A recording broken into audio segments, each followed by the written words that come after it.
자, 우크라이나 출신의 고골, 말하자면 촌놈인데 한스 큐엘가르텐 이런 이제 웅장한 서사시는 안 먹혔어요.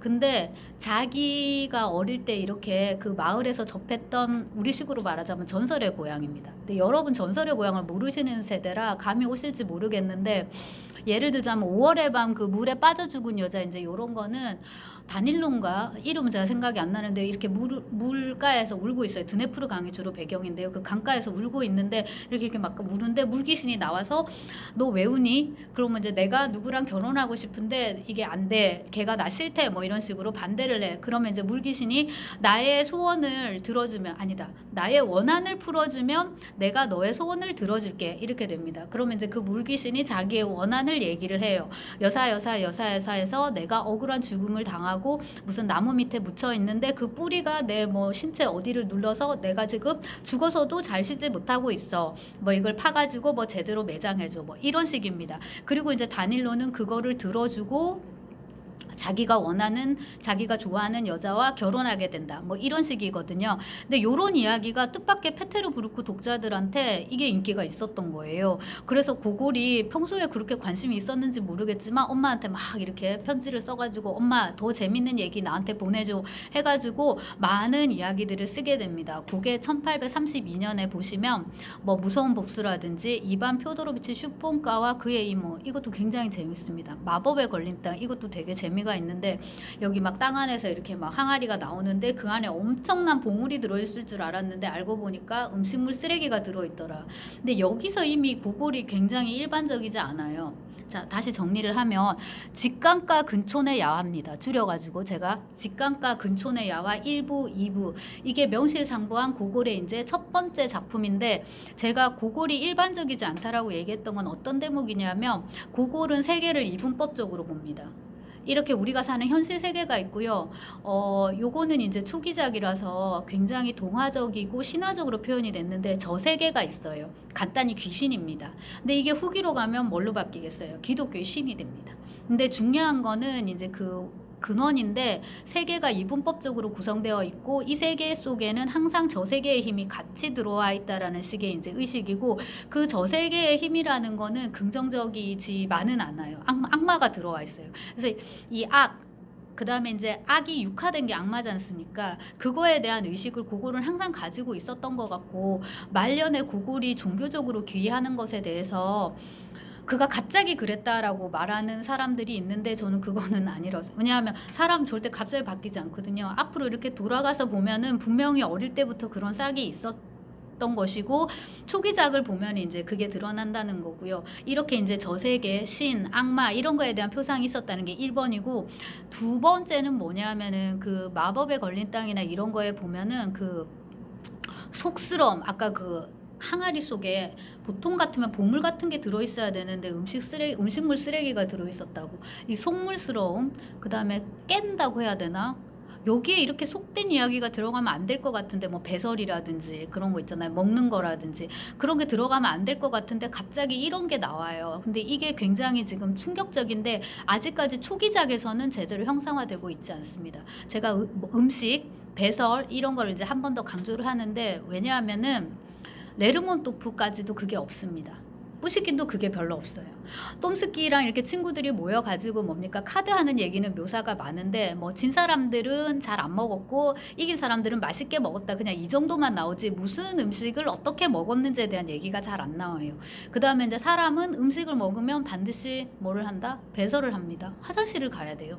근데 낭만주의 문학에는 화장실 가는 얘기 절대 나오지 않습니다. 그리고 낭만주의 소설, 서사시 속의 주인공들은 다 히어로, 영웅이기 때문에 질환을 앓더라도 이 위로 다 두통, 뭐 폐결에 콜록콜록콜록 뭐 이렇게 앓지 절대로 변비, 치질, 뭐 장염 이런 거 절대 걸리지 않습니다. 근데 그거를 그런 이제 질병들이 나오게 돼요.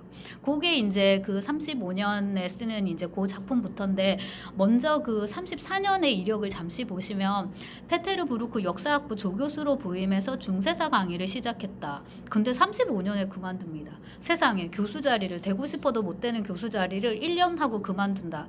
좀 말이 안 되는 것 같은데 잠시 강의를 했다라고 생각을 하시면 될 것 같고요. 굉장히 스트레스를 많이 받았나 봐요. 그리고 이 고골의 강의에 뚜르게네프, 훗날 이제 그 사실주의를 대표하는 작가가 될 뚜르게네프가 이제 그 강의를 들었는데 세상 진짜 지루하고 재미없는 강의였다는 그런 이제 기록을 남겼습니다. 그러니까 서로 이제 이건 아닌 거죠. 학생 입장에서도 아니고 선생인 이 고골 입장에서도 아니고. 그래서 아 이건 내 길이 아니구나. 다 버리고 이제 작품 활동에만 이제 집중을 하게 되는데 35년을 보시면은 미르고로드라는 제목의 작품집이 나오고요. 한 두 줄 밑에 보시면 아라베스키가 이제 출간이 됩니다. 근데 놀라운 점은 뭐냐면 미르고로드는 신화적이고 전설적인 세계를 다루고 있습니다. 역시 우크라이나 얘기거든요. 반면에 같은 해에 출간된 아라베스키는 굉장히 근대적입니다. 이건 이제 또 다른 고고를 보여주는 그런 작품집인데요. 이렇게 현격한 대조를 이루는 작품집이 같은 해에 출간됐다라는 것은 고골이라는 작가가 그만큼 넓은 스펙트럼을 가지고 있음을 이제 보여주는 대목이고, 개인적으로 지금 제가 커리큘럼 쭉 넣어놨는데 제일 수수께끼 같고 어려운 작가 중에 하나입니다. 고골을 어려서부터 읽었고 좋아하고 많이 읽고 반복적으로 읽고 논문도 쓰고 이렇게 해왔지만 고골의 진짜 얼굴이 뭔지, 그 작가의 진짜 얼굴이 정말 보이지 않는 이제 그런 경우인데, 요 두 작품집만 봐도 미르고라드에 들어가 있는 작품을 보시면 옛기질의 지주, 이건 이제 할머니 할아버지 둘이가 나와서 계속 먹는 얘기 하시고 그냥 그러다가 이제 늙어 죽는 그냥 굉장히 평범한 이제 그런 얘기인데, 이거를 고골 소설에서 핵심적인 주제인 속물성이라고 이제 얘기를 합니다. 속물성. 우리말로는 속물성인데요. 러시아어를 제가 전사를 해보겠습니다. 뽀슐러스지입니다. 뽀슐러스지. 근데 여러분 어차피 러시아어 아실 필요도 없고 영어로는 벌거리티 이런 단어를 쓰기도 하고, 제 발음이 맞나요? 혹은 이게 더 쉬울 겁니다. 그 한나 아렌트의 책 제목인데 악의 평범성 할 때 그 버넬러티, 러시아어로도 있어요. 이게 바날너스지라고 요거에 조금 더 이제 가까울 수 있는데, 이런 우리 일상의 진부함, 평범함 이런 것들을 이제 고골이 문학 속으로 처음 도입했다라는 거, 이게 굉장히 중요한 대목인데 미르고로드에서부터 이게 조금씩 보여요.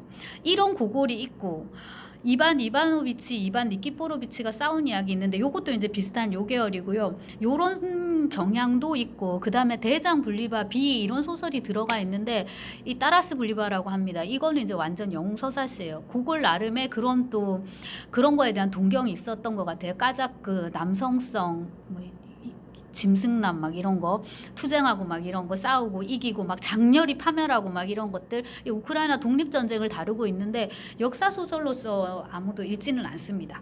근데 이제 제가 지금 말씀드렸듯이 러시아 고골의 이런 영웅 서사시를 향한 동경, 이제 이런 걸 좀 보여주는 걸로 이렇게 하고, 비는 귀신이 나오는 얘기거든요. 학생 3명이 그 어디로 갔더라? 아무튼 어디 밤에 이렇게 길을 가다가 이제 묵을 곳이 없어서 할머니가 이렇게 할머니 집에 들어가서 자게 되는데 이 할머니가 알고 보니 귀신이었거든요. 이제 그런 식의 이야기인데, 이런 전 근대적인 이야기랑 그 다음에 이제 뭔가 근대가 볼 듯 말 듯한 이야기가 미르고로드에 섞여 있고, 아라베스키는 이게 이제 중요합니다. 여기서부터 우리가 아는 그 고골이 나오는데 배경이 페테르부르크입니다.